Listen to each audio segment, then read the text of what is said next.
किसी का भी संस्कृति और परंपरा को नकल करने से अकल नहीं आता है, कहीं ना कहीं वहाँ मिस्टेक होता ही है। इसीलिए ये लोग गुहार में जहाँ सोहराई, पहला चीज़ तो ये है कि इन लोग को सोहराई क्यों मनाया जाता है ये भी पता नहीं होगा। हजारों साल की इतिहास है, उस इतिहास का दस्तावेज दीजिएगा ना, और उस दस्तावेज को हमारा TRI सर्टिफाइड करेगा, ना कि आप तो TRI को एक संवैधानिक संस्था को असंवैधानिक संस्था बोल रहे हैं। आप अपनी जिद पर अड़े हुए हैं कि भाई हमारे पास जो पेपर है, हमने तो कहा है वही बात को कि पेपर के आधार पर यहाँ कोई आदिवासी नहीं बनता है। आदिवासी होने के लिए आदिवासी घर में पैदा होना पड़ता है। आदिवासी घर में पैदा होने के साथ साथ आपका संस्कृति परंपरा आदिवासी कल्चर के साथ होनी चाहिए। राज्य सरकार, केंद्र सरकार को ये हम संवैधानिक तरीके से सारे समुदाय आदिवासी के जितने भी है हम लोग एकता का परिचय दे करके आगाह करना चाहते हैं कि हमारा कुनबा में, हमारा समुदाय में, आदिवासियत में कुर्मी को किसी भी कीमत में हम लोग शामिल होने नहीं देंगे। जोहार साथियों, इस वक्त हमें बिरसा मुंडा के पवन धरती कुट्टी में बदगांव बाजार टाड़ में, और मेरे साथ आप देख सकते हैं पीछे में किस तरह से आदिवासी समाज आक्रोश रैली निकाले हैं। आइए जानते हैं इस आक्रोश रैली में आए हैं लोग से कि क्यों और किस लिए इस रैली में शामिल हुए हैं, किस बात को लेकर, तो किस लिए आप लोग ये आक्रोश रैली निकाले हैं।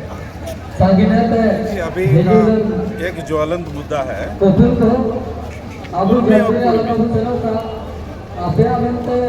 तो देश में, संविधान में सबको अपने अपने जगह में सुरक्षित आरक्षित रखा गया है।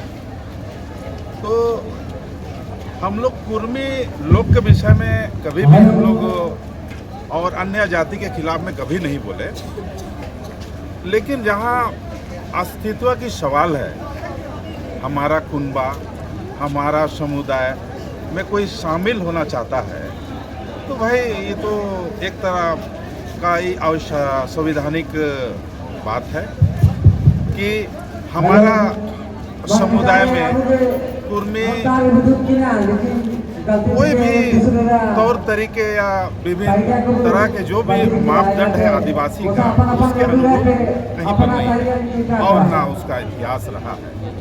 तो अभी चाहते हैं कि भाई OBC से हट करके हम आदिवासी बनेंगे। तो भाई हमारा लोग आज भी आज़ादी के बाद में बहुत ही भोले भाले समुदाय के लोग हैं, आदिवासी समुदाय। वैसा परिस्थिति में लोग औरों की तरह मतलब नहीं बढ़े हैं। हमारा बहुत कम लोग अभी नौकरी पेशा में हैं और जो उनका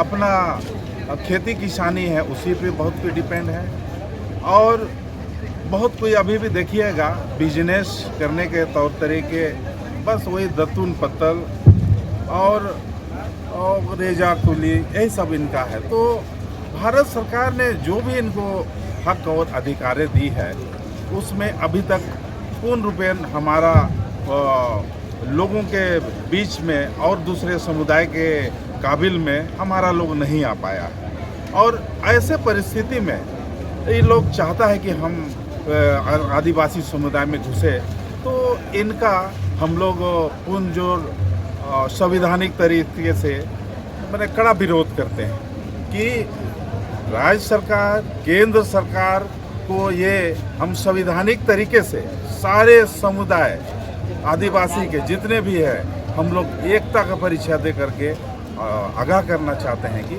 हमारा कुनबा में, हमारा समुदाय में, आदिवासियत में कुर्मी को किसी भी कीमत में हम लोग शामिल होने नहीं देंगे। और आप प्रयास भी मत करिए, राज्य सरकार, केंद्र सरकार, यही हमारा आज का उद्देश्य है। या आज झारखंड में जो भी है हर क्षेत्र से, हर कोना से हमारा यही कहना है कि भाई हमारा कुनबा में किसी भी तरह से हम बर्दाश्त नहीं करेंगे। क्यों आपत्ति है आप लोगों को समाज इस सूची में शामिल हो जाते हैं? तो देखिए, सबसे बड़ा चीज़ तो आदिवासी समुदाय एक कबीलाई समूह है, नस्लीय समूह है, और जिनका नस्ल, जिनका संस्कृति, जिसका परंपरा और भाषा, खान पान कहीं भी हमारे नस्ल के साथ आपका मैच नहीं कर रहा है, तो फिर हम आपको अपना कैसे मान ले? ये तो लाजमी है। उनका तो कहना है कि हम लोग जन्मजात आदिवासी हैं और अभी पिछला हम लोग हटाया गया है। देखिए, किस नस्ल में वो लोग पैदा हुए हैं, वो पहले अपना गिरिवा में झाँक के देखे, वो परंपरागत रूप से कब से आदिवासी है। क्योंकि आदिवासी कह देने से या कागज में बना देने से आदिवासी नहीं होता है। आदिवासी बनने के लिए जन्म के साथ साथ में आपको आदिवासी कल्चर, आदिवासी संस्कृति और आदिवासी परंपरा, आदिवासियों का रूढ़िगत जो भी व्यवस्था है, उन तमाम चीज़ों के साथ में आपको पैदा होना पड़ेगा। सारी उनके साथ परंपराओं को हम लोग फॉलो कर रहे हैं। इन परंपराओं का फॉलो आज के तथाकथित नेता दिखावटी के लिए कर रहे हैं। आप आज जब से ये लोग डहरे सोहराई मना रहे हैं वो लोग। हाँ, डहारे सोहराई मना रहे हैं। डहार में सोहराई नहीं होता है, डहार गुहार में होती है। और इनका जो भी फर्जी नैरेटिव ये लोग जो सेट कर रहा है, ये लोग तो माहिर हैं इतिहास को चोरी करने में, परंपरा को चोरी करने के लिए। पेपर दिखाने से नहीं होता है। पेपर कब का दिखा रहे हैं? कल का दिखा रहे हैं ना। आप इसके पहले जो हजारों साल की इतिहास है, उस इतिहास का दस्तावेज दीजिएगा ना, और उस दस्तावेज को हमारा TRI सर्टिफाइड करेगा, ना कि आप तो TRI को एक संवैधानिक संस्था को असंवैधानिक संस्था बोल रहे हैं। आप अपनी जिद पर अड़े हुए हैं कि भाई हमारे पास जो पेपर है, हमने तो कहा है वही बात को कि पेपर के आधार पर यहाँ कोई आदिवासी नहीं बनता है। आदिवासी होने के लिए आदिवासी घर में पैदा होना पड़ता है। आदिवासी घर में पैदा होने के साथ साथ आपका संस्कृति परंपरा आदिवासी कल्चर के साथ होनी चाहिए। दूसरा चीज़ कि लुकुर कमेटी ने आदिवासियों का एक आइडेंटिफिकेशन के लिए 5 मापदंड तक तय किया है। उस मापदंड में भी आप चोरी करके, गलत नैरेटिव बना करके आप बोल रहे हैं कि भाई हम सोहराई कर रहे हैं, हम आपका रूढ़ी परंपरागत व्यवस्था को अनुपालन कर रहे हैं। रूढ़ी परंपरा का मतलब ही होता है मैंने आदिम जमाना से, जब से इस भारत देश में हमारे कबीलाई के लोग, हमारे नस्ली समूह के लोग यहाँ जंगल को काट करके नदी नालों को खेत बना करके खेती योग्य बनाया। जंगलों में इन्होंने बाघ बालू से लड़ करके संघर्ष करके जंगलों को साफ किया, सांप बिच्छुओं से लड़ी। उसके बाद यहाँ अपना गांव बसाया, अपना समाज के लोगों को बसाया, खुद का मैंने जनरेशन को आगे बढ़ाया, और तब जाके उसी से संस्कृति और परंपरा का सृजन होती है। तो किसी का भी संस्कृति और परंपरा को नकल करने से अकल नहीं आता है। कहीं ना कहीं वहाँ मिस्टेक होता ही है। इसीलिए ये लोग गुहार में जहाँ सोहराई, पहला चीज़ तो ये है कि इन लोग को सोहराई क्यों मनाया जाता है ये भी पता नहीं होगा। और आदिवासियों का हर पर्व त्यौहार किसी ना किसी घटना से संबंधित है। चूँकि हमारे लोग इस भारतवर्ष में जब विंध्याचल पर्वत की धर्रे से होकर के इस भारतवर्ष में प्रवेश किया, तो इन्होंने जहाँ जहाँ भी अपने जीविकोपार्जन के लिए, शिकार करने के लिए और खेती करने के लिए जहाँ भी लोगों ने अपना अस्थाई अस्थाई तांबू बनाया, जीविकोपार्जन के लिए अपने कबीलों के साथ में रहने बसाने का जगह को सुनिश्चित किया, वहाँ हर जगह पर जो भी घटनाएं घटी, जैसे मुंडा समुदाय के साथ में जो घटना घटी, उरांव समुदाय के साथ में जो घटना घटी, खड़िया समाज के साथ जो घटना घटी, संथाल समाज के साथ जो घटना घटी, हो समाज के साथ जो घटना घटी, उन तमाम घटनाक्रमों और संघर्षों और लड़ाइयों के आधार पर हर सांस्कृतिक कल्चर प्रोग्राम जो है तय किया गया है। उसी को आज हम लोग ट्रेडिशनल परंपरागत पर्व त्यौहार मानते हैं। और एक सवाल रहेगा आपसे, अभी देखा जाए सोशल मीडिया के जरिए कि जो आदिवासी ईसाई धर्म को जो मानते हैं और जो अब रूढ़ी प्रथा को छोड़ दिए, फिर भी वो आदिवासी हैं, और हम लोग जन्मजात आदिवासी हैं और हर रूढ़ी प्रथा को हम लोग मानते चले आ रहे हैं। तो जब वो आदिवासी है तो हम लोग क्यों नहीं? वो कौन होता है कि भाई कौन रूढ़ी प्रथा का अनुपालन कर रहा है और नहीं कर रहा है? हमने अभी कहा ना कि रूढ़ी प्रथा का मतलब आपका सिर्फ धार्मिक अनुष्ठान से नहीं होता है, धार्मिक विश्वास से नहीं होती है। अगर भारत का संविधान को हम लोग देखते हैं तो भारत का संविधान 342A आदिवासियों को किसी भी धर्म, संस्कृति या परंपरा या रूढ़ी व्यवस्था के तहत बंधन में नहीं बांधा है। उन्होंने रूढ़ी प्रथा का मतलब होता है पारंपरिक स्वशासन व्यवस्था। ये धार्मिक व्यवस्था कहाँ से आ गई? इसलिए ये लोग रूढ़ी प्रथा के नाम पर ये लोग धर्म का नाम जो ले रहा है ये गलत है। चूँकि आदिवासी प्राकृतिकवादी है, आदिवासियों ने ही इस संसार में, इस भारतवर्ष में धर्मों को जन्म दिया। आदिवासी धर्म से पहले हैं। तो फिर ये धर्म के दायरे से आप कैसे मान सकते हैं? और तो और यहाँ भारत का संविधान 342 आदिवासियों को धार्मिक बंधन से मुक्त कर दिया है। उनके लिए कोई धर्म का लकीर उन्होंने नहीं खींचा है। आज ऐसा नहीं है कि आदिवासी समाज के लोग सिर्फ क्रिश्चियन धर्म को मानते हैं। आदिवासी धर्म के लोग मुस्लिम धर्म को भी मानते हैं। आदिवासी के लोग आदिवासियों का कई एक मठ जो है, हिंदू मठ जो है आपको त्रिपुरा में त्रिपुरा सुंदरी मंदिर जो है, जो हिंदू व्यवस्था के तहत लोग उसको अपना 10 महाविद्या का एक शक्तिपीठ मानता है। वहाँ आदिवासियों ने वहाँ स्थापित किया। देवड़ी मंदिर देख लीजिए, वहाँ आदिवासियों ने स्थापित किया। हिंदू व्यवस्था का, हिंदू वर्ण व्यवस्था के अंतर्गत मैं आपके चैनल के माध्यम से कहना चाहता हूँ, हिंदू वर्ण व्यवस्था के तहत भी जितनी देवी देवताएं हैं, चाहे किसी भी पौराणिक कथाओं में, उनका पौराणिक कथाओं में कहीं नहीं लिखा हुआ है, अगर कहीं है तो लोग ला के दिखा दे, मैं गुलाम खाटने के लिए तैयार हूँ। कहीं भी 16 भुजी देवी नहीं मिलेगा। लेकिन आपका देवड़ी मंदिर में 16 भुजी माँ दुर्गा है ना, तो ये किसने स्थापित किया? आदिवासियों ने स्थापित किया। आपका यहाँ सोनमेर का मंदिर है, वहाँ हमारे आदिवासी लोगों ने मठ बनाया। ये वास्तव में ये वर्ण व्यवस्था के तहत आरएसएस के लोग जो यहाँ भारतवर्ष में हिंदू राष्ट्र स्थापित करना चाहते थे, जब उन लोगों ने देखा कि झारखंड प्रदेश में 40% खनिज है, झारखंड में किसी भी तरह से भारतीय जनता पार्टी को स्थापित करना है और यहाँ के संसाधनों को लूटना है, तो इसलिए उन लोगों ने एक नैरेटिव सेट किया कि भाई झारखंड में सरना ईसाई करके लोगों को बांट दिया जाए। लेकिन जब ये सरना ईसाई का नैरेटिव सेट नहीं हुआ, वो विफल हो गए, तो अब ये लोग कर क्या रहे हैं कि यहाँ आदिवासी और कुर्मियों के बीच में लड़ा दो। अच्छा, आपने कहा सरना और ईसाई जब आपने जिक्र किया, तो अक्सर ये बातें आता है आदिवासी समाज में, वो सरना ईसाई इस तरह के क्यों, मतलब जो गुमराह लोगों करने का जो प्रयास है, क्या मतलब लगता है, कौन इसके पीछे, मतलब क्या साजिश हो सकता है? देखिए, सरना ईसाई संवैधानिक लड़ाई नहीं है। सरना ईसाई का जो लड़ाई लड़वाने वाला, झगड़ा करवाने वाले कुछ तथाकथित धर्म के ठेकेदार और राजनीति के दलाल लोग के द्वारा से ये बात लाया जाता है, ताकि आपसी भाईचारा खत्म हो जाए। हाँ, ताकि आपस में लोग मैंने फूट पैदा हो। हम सब लोग जानते हैं, इतिहास गवाह है, अंग्रेज भी जब यहाँ नमक बेचने के लिए आया था, व्यापार करने के लिए आया था, तो यहाँ लोगों ने थोड़े थोड़े बातों पर यहाँ के राजा महाराजाओं के बीच में फूट डालने में सफल रहा। तो फूट डालो और शासन करो।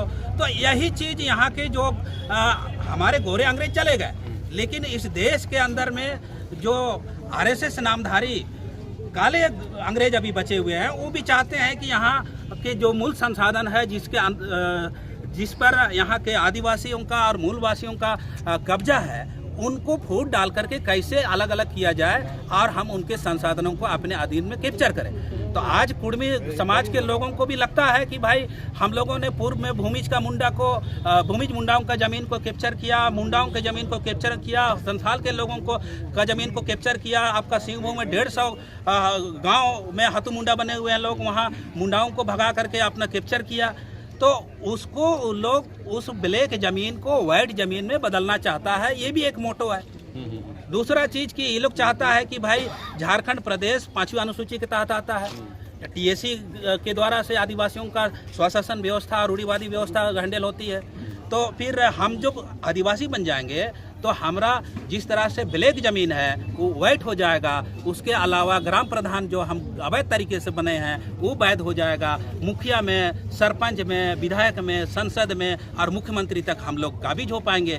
यही लोग इन लोग को नैरेटिव सेट किया गया और उकसाया गया तथाकथित नेताओं को। लेकिन सच तो यह है कि अगर यदि आज भी कुर्मियों का गांव में अगर चले जाइएगा तो वहाँ के लोग, वहाँ के बूढ़े बुजुर्ग कभी नहीं मानेगा कि हम आदिवासी हैं या आदिवासी हो सकते हैं।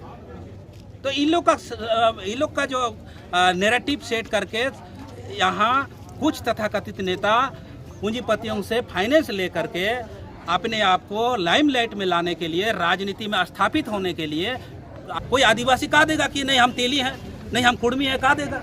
कोई नहीं कहेगा। हम दीकू हैं, ये नहीं कहेगा। तो जो है वही बात को बताएगा वो। तो इस तरह से ये झारखंड का सौहार्द को खराब करने का, झारखंड में समरसता को बिगाड़ने का ये पूंजीपतियों के द्वारा प्रोपेगेंडा करके कुर्मी तथाकथित कुर्मी नेताओं को आगे करके झारखंड को अस्थिर करना चाहता है, झारखंड का सौहार्द को खराब करना चाहता है। हम आदिवासी समाज के लोग आज इस बंदगांव की धरती से, आज बाजार टांड से हम लोग यही संदेश देना चाहते हैं कि कुर्मी समाज के लोग और हमारे जितने भी एमएलए, एमपी और टीआरआई के सदस्य हैं, इन तमाम लोगों को हम लोग खबरदार करना चाहते हैं, उन लोगों को हम लोग होशियार करना चाहते हैं, उन लोगों को हम लोग चेतावनी देना चाहते हैं कि अगर यदि आप इन तथाकथित कुर्मी नेताओं के बहकावे में, उनके राजनीतिक एजेंडे में अगर यदि आप सेट हो गए तो यहाँ के आदिवासी आपको कभी माफ़ नहीं करेगा और आपको ना सिर्फ सामाजिक रूप से बहिष्कृत करने का काम यहाँ का आदिवासी करेगा, बल्कि नाको चने चबाने के लिए आपको ऐसा मजबूर कर दिया जाएगा कि आप समाज के बीच में फिर आपका चेहरा मैंने आपको दिखाना मुश्किल हो जाएगा। इसलिए हम लोग ये कार्यक्रम करके लोगों को जागरूक कर रहे हैं और लोग स्वतः आ रहे हैं। लोगों को इच्छा है कि दादा हम लोग को बताया जाए कि भाई ये कुर्मी समाज का इतिहास क्या है, कुर्मी समाज के लोग किस तरह से फर्जी नैरेटिव गाड़ करके अपने आप को आदिवासी बनना चाहते हैं। ये सब चीज़ों को लोग जानना चाहते हैं, उत्सुक हैं। और अब तक पेशा नियमावली क्यों लागू नहीं हुई है? अभी हाल के दिनों में एक चीज़ आपने खुद देख लीजिए, सरंडा बांध को लेकर के, सरंडा अभयारण्य को लेकर के जो है एक नया बखेड़ा लोग खड़ा करना चाह रहा है। चूँकि वहाँ तो फिर अगर इस तरह का होगा तो फिर हमारे आदिवासी कहाँ जाएंगे? इसलिए अभी हमारे आदिवासियों को दो हाथ संघर्ष करने की ज़रूरत है, दो तरफा लड़ाई लड़ने की ज़रूरत है। और जब जब आदिवासी समाज का हक और अधिकार अगर बचा है तो किसी संवैधानिक नेता के बल पर नहीं बचा है, बल्कि संघर्ष के बल पर यहाँ के नेताओं को, यहाँ के संवैधानिक संस्थाओं को मजबूर करके इन्होंने अपने हक और अधिकार को बचाया है। इसलिए हम लोग अपना पूर्वजों ने जो हक और अधिकार को बचाया है, उसी हक अधिकार को, उसी कड़ी को आगे बचाते हुए आने वाले पीढ़ी के लिए हम लोग अपना संवैधानिक हक, जल जंगल ज़मीन को बचा कर रखने का हम सब लोगों ने दृढ़ संकल्प लिया है। और आज का जो ये विशाल समूह जो है, जो आज यहाँ जनसभा हुई थी, आप सब लोगों ने देखा है, इसका सीधा मिसाल है। और इसलिए हम आने वाले समय में, लास्ट में, अंतिम समय में भी मैं ये कुर्मी समाज के लोगों को और सभी साधारण समुदाय के लोगों को भी मैं कहना चाहता हूँ कि आदिवासी समाज झारखंड में समरसता चाहती है, चहुमुखी विकास चाहती है। सरकार को और प्रशासन के लोगों को, टीआरआई के लोगों को, यहाँ के जनप्रतिनिधियों को आईना दिखाने के लिए हम लोग का ये कार्यक्रम चलते रहेगा। और मीडिया के माध्यम से ये भी खबर आ रही है कि कुर्मी महतो के द्वारा जनवरी में फिर से उलगुलान करने का लोग निर्णय लिया है। अगर वो लोग उलगुलान करेगा तो यहाँ पर महा उलगुलान होगा और इसको संभालने के लिए सरकार और प्रशासन जिम्मेदार होगा। धन्यवाद। मेरा नाम चंद्र प्रभात मुंडा, आदिवासी समन्वय समिति, खूंटी जिला अध्यक्ष। वीर बिरसा मुंडा की अमर रहे, वीर बिरसा मुंडा की अमर रहे, वीर बिरसा मुंडा की अमर रहे। आदिवासी समाज का कहना है कि अपने हक अधिकार के लिए चाहे खून की कितना देना पड़े तो हम लोग देंगे, लेकिन आदिवासी सूची में शामिल कुर्मियों को कभी होने नहीं देंगे। बने रहिए मेरे साथ और देखते रहिए झारखंड न्यूज़ 9।